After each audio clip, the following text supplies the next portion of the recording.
Every morning, before the sun had fully climbed above the horizon, an old woman in a faded shawl could be seen walking slowly up the small hill that led to the town's cemetery. Her steps were shaky, but her eyes held purpose. In her trembling hands, she always carried a small bunch of wildflowers picked from the roadside or borrowed from neighbors' gardens. She would stop at one particular grave, kneel beside it, and whisper a few words before placing the flowers gently on the cold stone. People in the town often wondered who she was mourning. "She's been coming for years," they would say, "but no one knows whose grave that is." The woman never answered questions. She would only smile faintly, wipe her tears, and leave before anyone could get close. One morning, however, everything changed. As the woman placed her flowers, a sleek black car rolled into the cemetery, a sight so strange it drew everyone's attention. From it stepped a tall, well-dressed man, his presence commanding respect. He looked out of place among the silence and grief. The man walked with purpose until he stopped just behind the woman. His eyes fell on the same grave she was kneeling beside. The woman turned, startled, clutching the flowers to her chest. The man looked at her for a long moment before saying quietly, "That's my wife's grave too."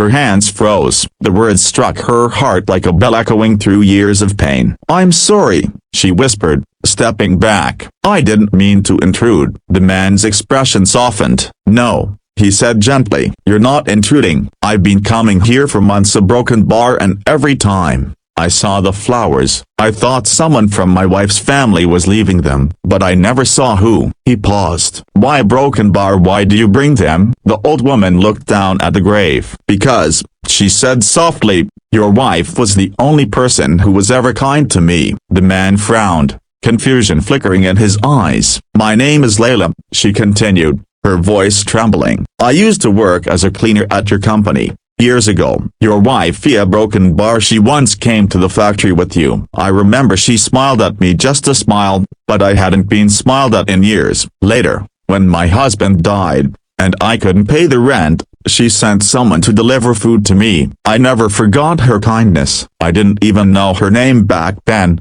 but when I saw her picture in the paper after the accidental broken bar, I recognized her face. Since that day, I've come here whenever I could to say thank you." The man stood silent. His chest tightened as he looked at the old woman on her closed door, and her hands rough from years of work. Tears burned his eyes. "My wife's name was Aisha," he said quietly. "She always had a heart for people. I didn't know a broken bar. I didn't know she had done this." Lela smiled faintly. She didn't want anyone to know. That's the kind of woman she was. For a moment, neither spoke. The wind whispered through the trees, carrying the scent of the wildflowers. Then Damana, whose name was Armin, the CEO of one of the largest companies in the city, took a deep breath. "Please," he said, "let me drive you home." "Oh, no, sir," Lela said quickly, shaking her head. "I live far away, and the bus will come soon. You don't need to trouble yourself." "It's no trouble," he insisted. That day, Armin drove her home. The road twisted through old neighborhoods,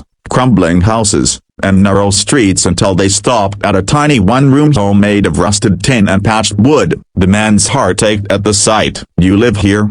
he asked softly. Lela smiled shyly. "It's small, but it's mine. My son built it before he left to look for work. I don't have much, but I have peace." Armin stepped out and looked around. There was barely enough room for a bed, a small stove, and a few old photos on the wall. One photo caught his attention. It was his wife, cut from an old newspaper article. Lela had framed it in cardboard. He turned to her and said, "You shouldn't have to live like this." "I'm fine," she replied. "I have what I need." But Armin couldn't forget her. That night, he sat in his empty mansion, staring at his wife's picture. He remembered her laughter, her warmth, the way she always said, "Armin, wealth means nothing if it doesn't touch someone's life." For the first time in months, he realized what she meant.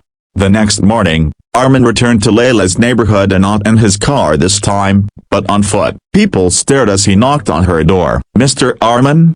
she gasped when she opened it. "Why are you here?" He smiled gently. "Because my wife's kindness shouldn't end with her death. I want to continue what she started." He offered her a job, but not as a cleaner, but as the caretaker of a new community center he was building in his wife's memory. The center would provide food, shelter, and work for widows, orphans, and struggling families. Layla's eyes filled with tears. "You're doing this a broken bar because of her?" "Because of both of you," Armin said softly. "She showed me love through you. I want to honor that."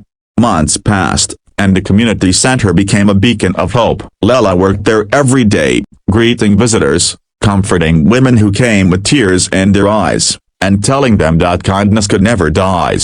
Armin often visited too. He never came as a shot, just as a man trying to make sense of his loss. And every week, he and Layla went to the cemetery together. They would bring fresh flowers, and no longer wild ones, but roses, lilies, and daisies from the center's new garden. One day, as they stood by the grave, Layla whispered, "Your wife must be happy now." Armin smiled faintly. "Yes," he said, "because her love is still living in every heart we touch." He placed his hand over the gravestone, and for the first time since her death, his heart felt light.